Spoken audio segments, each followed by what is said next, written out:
What's up, guys? Today we have a super special episode for you guys. We got a guy here called Luke. He's an adventurer, he's a globetrotter, he's basically everything that most of us guys dream about being.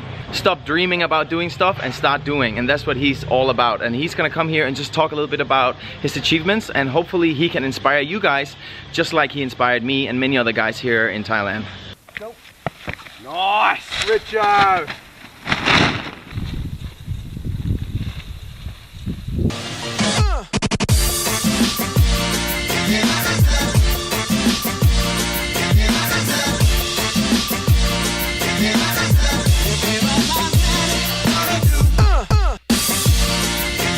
Alright guys, welcome to another episode of Tutorial for Fitness. Like I just presented, I have a very special guest with us today. It's a little bit different than what we usually do, but this guy's just too good to miss while he's here. He's an adventurer, he's everything what we dream to be, us traveling nomads working with what we love. But before I talk too much about him, why don't you just present yourself? Hey, thanks for having me on. Well, I guess my name's Elise Richmond, and I guess when people ask me what I do, I guess I'm an adventurer now, an author and an adventurer, which in today's world, I guess, sounds a little bit fringe and not the norm. But it's taken me a long time to get here. You know, I've worked a number of jobs, from ex-military to every job under the planet, getting into the fitness world like you guys, doing coaching for a long time, owning gyms. But now I've sort of created a life around what I value most, which is going on adventures. That's awesome. And you are doing this whole crazy adventure with your wife, Elise? Yep. Why don't you talk a little bit about Elise? Yeah, so Elise is a CrossFit machine. I met her back in Australia when I owned a couple of gyms. We actually met on Tinder, as funny as that is. So we met on Tinder. There is success on Tinder, guys. Get swiping. Yeah. And she started working in the gym, and we sort of got into the whole being an adult, you know, being a normal Western civilized adult for a while. But after having a successful business, nice property and cars and all the stuff we thought we're supposed to have, we just didn't have the happiness. So we decided to just get rid of everything. So we went from all that to selling everything, down to the last stick of furniture, and we hit the road traveling again. And we ended up back here in Thailand, coaching just down the road, and started planning and executing adventures from there.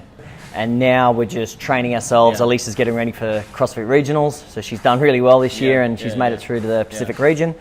And we'll go back to Sydney next Saturday for her to have a crack at that, and then we'll cruise off and get stuck into our next adventure. Exactly. So when this episode gets uploaded, the Northern European Regionals has already been kicked off. It's going to be Sunday night, but in the following weekend she'll be competing in Sydney against Asia and obviously the entire super region of Australia. Yeah, it's brutal, eh? Absolutely crazy, the athletes there. Speaking of CrossFit and regionals, I told you the other day that I had a really funny incident because back when I started CrossFit, I was always on YouTube, always trying to find motivation to keep going in this insane sport.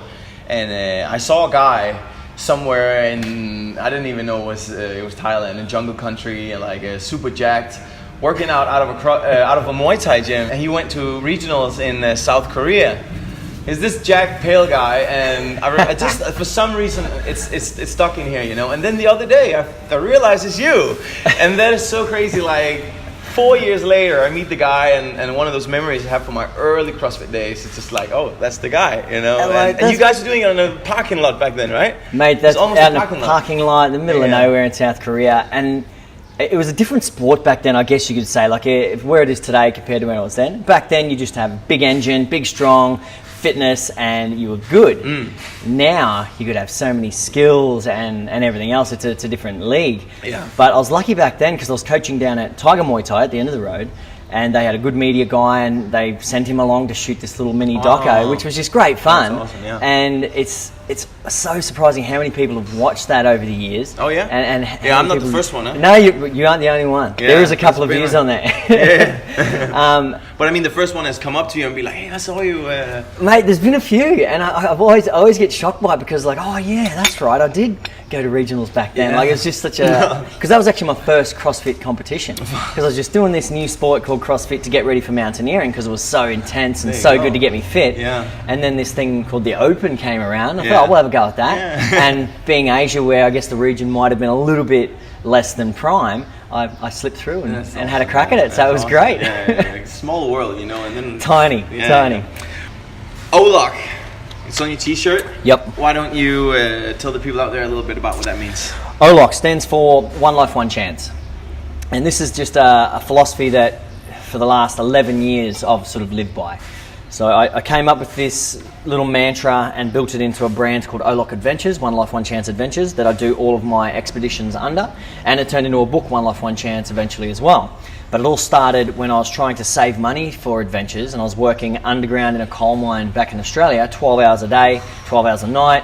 And I come up with this and drew the logo in the mess hall while I was still working out there, and come up with this logo, a couple of crossed axes and everything else. And then once I took off on adventures, I never looked back.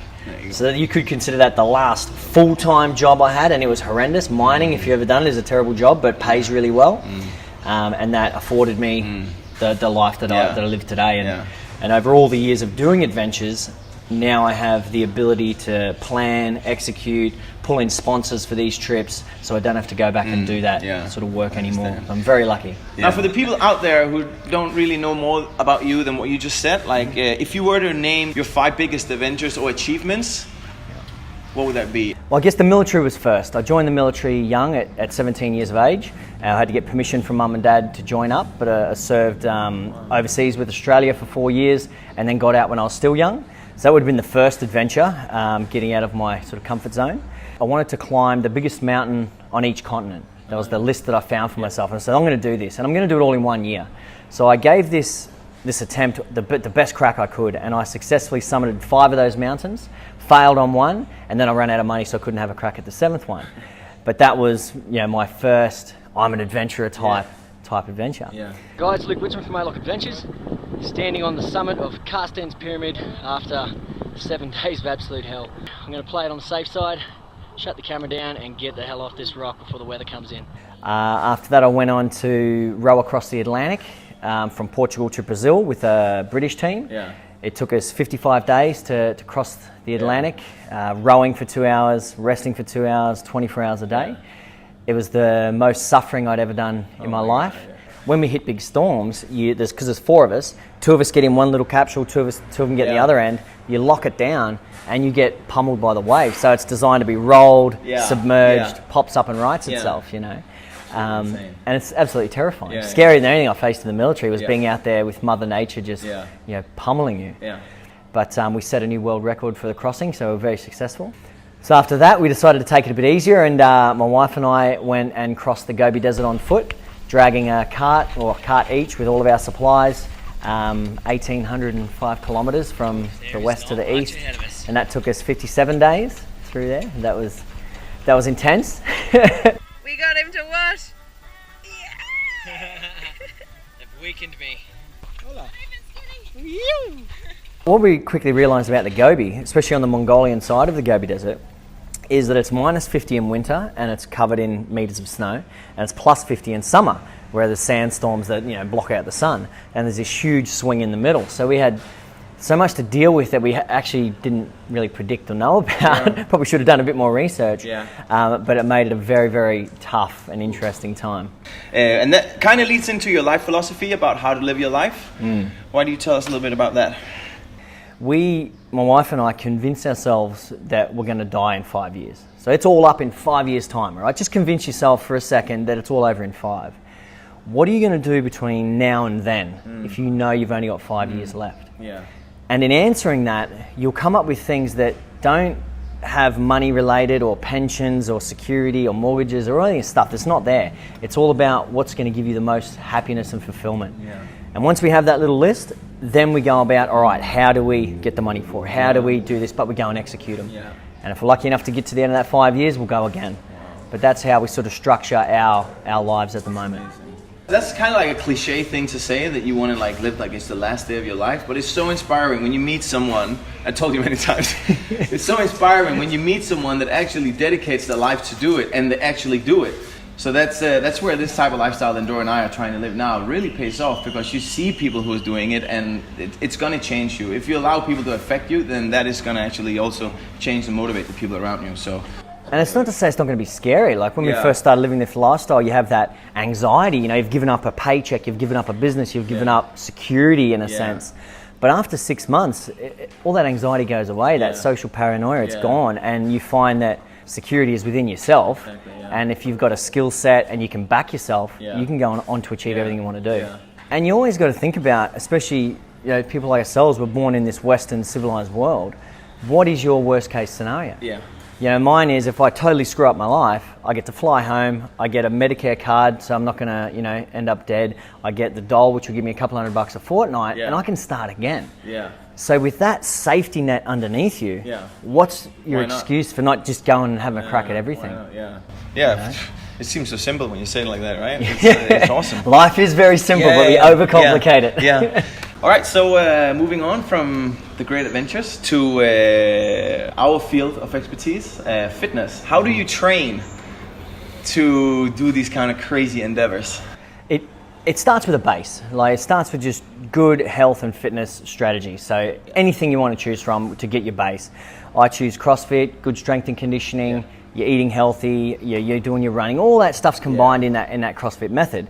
So that gives me a solid base. A good aerobic base of just absolutely. Work, So from that, then I'll project out, so what's our next expedition? Is it a kayak? Is it a row? Is it a climb? Mountaineering, which is carrying a pack, the whole time. So then I'll structure in that stuff. So a few months out of the desert, for example, we had the carts built and we started loading up the carts, doing longer distances with more weight over time to build up those adaptions. Same with mountaineering. We have to climb with about a 20 kilogram pack on. So the last 8 weeks I've been building up my pack endurance again. So with pack marching, it's all about shins and knees and your back muscle strengthening up because you're in a sort of different sort of posture than normal. But if you went and tried to jump straight into an expedition and carry that sort of weight, you might get through it, but it'd be so tough.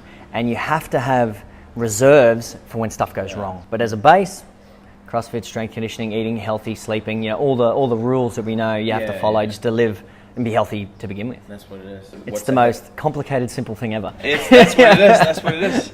And that leads us directly to the next question. If you tell the viewers at home, we got a lot of people sitting in cold Ireland right now watching this, and they have the dreams of doing what you're doing.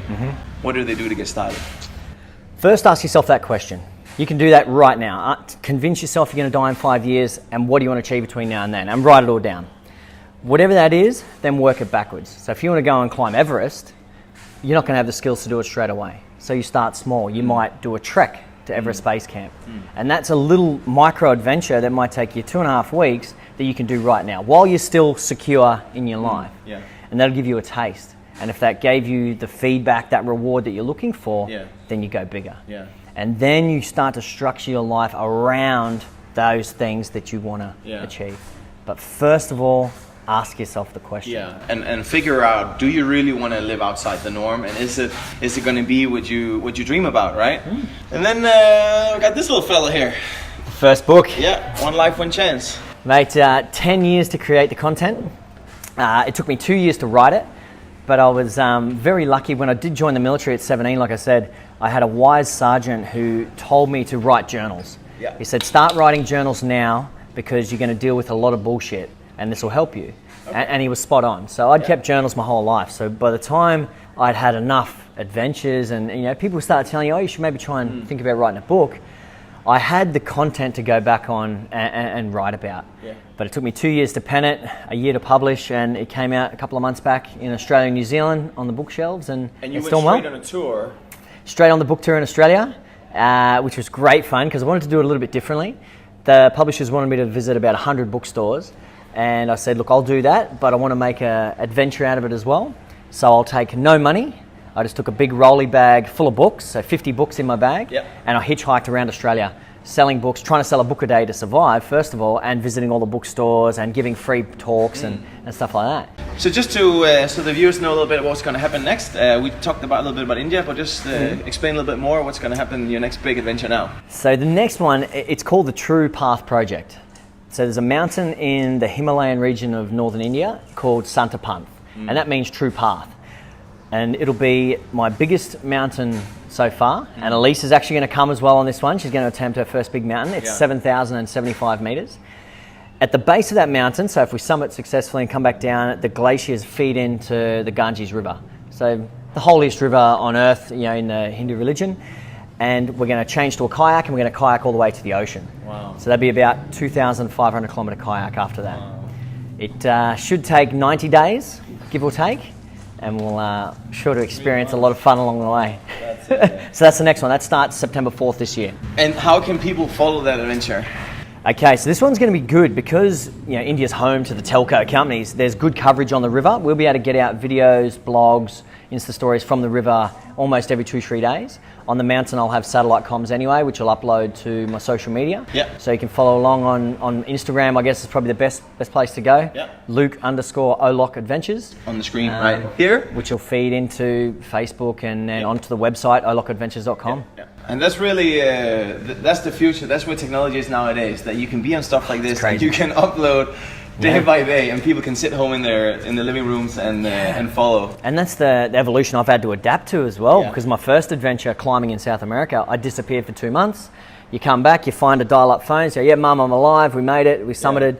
Whereas now, people want to be there. Yeah. They want to be with you, and with the technology, we can share that. Yeah. I think that if any of you out there want to know more about him, start buying this book. Dora and I got it for ourselves, and the things that are in here is crazy. You've had AK-47s pointed to your head. You've had like life-threatening situations happen to you here and there. And when you meet a person like that doesn't brag about it, it's kind of cool then to get this insight and be like, holy, there's some story that goes into this, So you get like a completely unparalleled amount of respect for someone when you read stuff like this. So thank you so much. So that's awesome. But make sure, guys, to go to Luke's social media page, follow him for this next adventure, and then let's see what the future holds. I really want to make a commitment and say that we want to do something with you in the future, but you just I have a feeling that what you're doing is more and more crazy, and whenever Dora and I are ready to do something, then your next expedition is going to space or Mars or I don't know, whatever, But it would be cool to do something with you in the future, Mate, anytime. Ask yourself that question, come up with a list, and let's talk about it. Let's do it. All right, let's finish it with this. Thanks, bro. You're champion. Thank you so much. 3, 2, 1.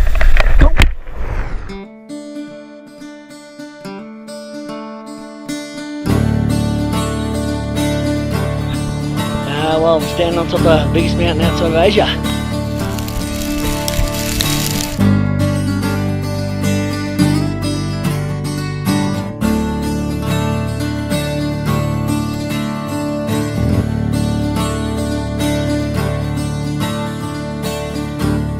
I now live my life according to a 5-year rule.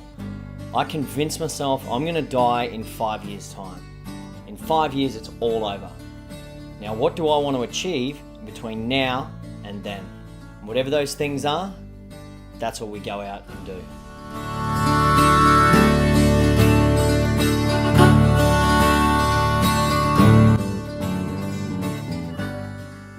Standing on the summit of Carsten's Pyramid after 7 days of absolute hell. Lots of mud up to your knees, lots of water, lots of uncomfortableness. But we got here in the end, and these are some of the people that are helping us get there. Have a mucking eh?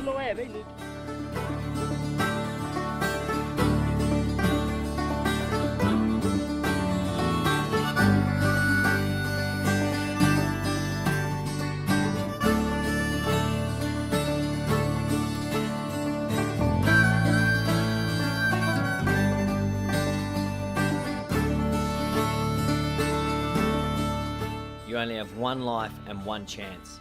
So get out there and make the most of it.